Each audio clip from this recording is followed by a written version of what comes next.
How's it going, everyone? Today I'll be working on my 67 Ford F100 on the turn/parking assist front grille lights. So you can see I already got one of them out. Here it is. And this is what it will look like brand new. As you can see, they look pretty good.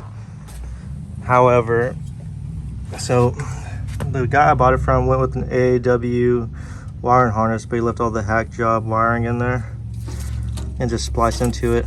As you can see, this one was pretty corroded. He didn't have this ground hooked up. He had this grounded and this to the turn signal, and none of it was working. To get this out, you got to pry these prongs in. So they'll normally be pushed out like a flower. You got to push them in and then just pull out. You can see it already broke. But this piece, the crown, I'm going to call it, is the grounding part that it hooks to. You can see the whole thing is just corroded. It's junk. Now, there's a few ways you could do this.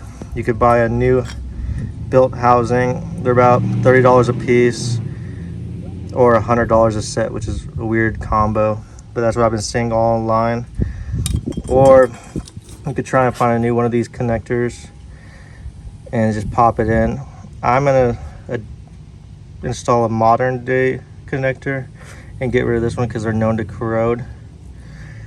So I went with a plastic connector, and all I have to do is just Dremel out some of these areas I'm going to show you. So this is the part I went with, part number 85822. It's a Dorman. It's a universal. It uses 1157 bulbs. Got it at O-Reilly, no, not O-Reilly's, at AutoZone for roughly, I think, $6. And this is what it looks like. So it's a twist-in connector. It has a built-in ground and then your turn signal and parking light. Now, this doesn't fit perfectly. It doesn't fit at all right now. But you can see the twist connectors and how it should go in. So what I'm gonna do is I'm gonna use a marker and mark those areas, notch it out, so it can sit in and twist. The other option you could do is cut these tabs down and then just JB Weld plastic seal it permanently in there. We are not going to do that on ours, just in case if for some reason this ever goes bad, we could just change it out. And you're going to want to keep this little reference in the glove box or something so you know what bulbs it takes and what part number it is. We're going to clean this up. So I'm only using one hand because the other hand's holding the camera, so I'm going to go ahead and mark out where I'm going to drill, and I'll show y'all what I do. All right, as you can see, I traced out where the turn parts are going to sit in. What you're not going to want to do is you're not going to want to Dremel out a giant circle for this just to sit in. You're only going to want to notch out these areas because it's going to pop in, then you're going to twist lock it. And these little tabs that are bent down are going to be the supports that keep it from coming out. Another thing I want to mention, the big reason I'm changing this out is because the previous owner did like some LED conversion, which these are really cool and they normally work great. However, whoever built these didn't do a good job soldering, and this piece just broke off. And you can't actually just like twist the bulbs in because that's how these break off. Like I pushed trying to unlock and it just snapped, which I could solder it back on, but I have enough problems with the LEDs and upgrading the harness on this with the new wiring harness. So what I'm going to do is just go back to the original bulb style and not worry about it. These are the bulbs I went with. So I went with the cheapest bulb, 1157 long life Sylvania. These are like $5. Kind of a yellowish color, which is fine. It's a turn signal. And this orange housing is going to be the one that changes the color anyway. So I'm just doing cheap right now, trying to do a budget, because the whole reason I'm doing this instead of buying a new housing is because I'm trying to save money on the build.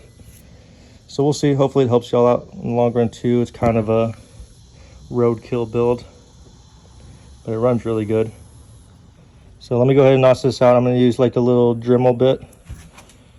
All right, so I got the bit right here. I got it hooked up to a cordless drill. It works a lot better if you have a Dremel. Mine's currently dead, so I'm using the drill. It works fine, it's just not as effective. Okay, as you can see, I got the new 3 holes drilled out, with Dremeled out, whatever you want to call it. I already test fit this. It fit perfectly. However, these prongs were too high to grip, so I pushed them down just a little bit.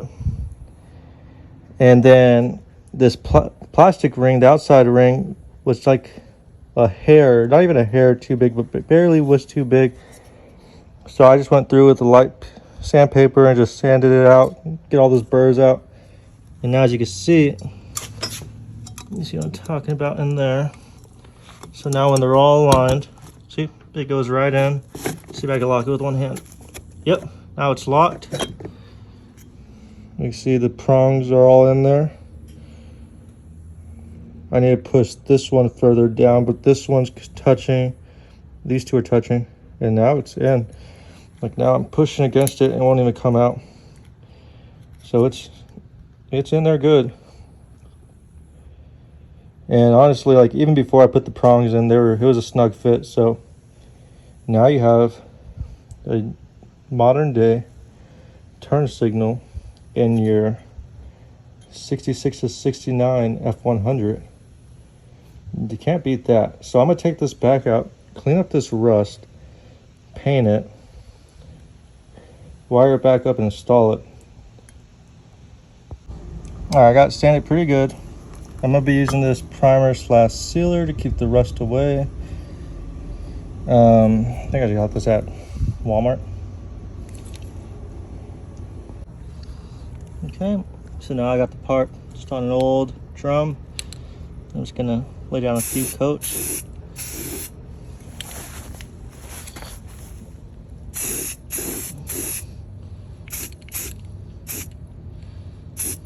Alright, I'm gonna let that dry and then I'm gonna go back with the flat black. Alright, now I'm going through with this satin black. A few test coats.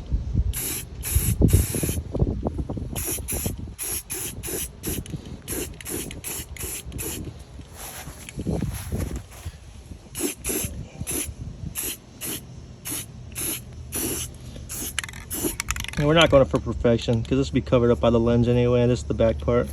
We just want it to keep it from rusting out in the future. Alright, so I got the wires all hooked up. I'm using the heat shrink solder wires. You can see the solder's already melted in there. I got my yellow wire running to the turn signal, my brown wire running to the parking light, and my black is running to the ground. I'm going to go ahead and put this all back together and do the other side and then turn it on and test it out. My yellow hooked up to the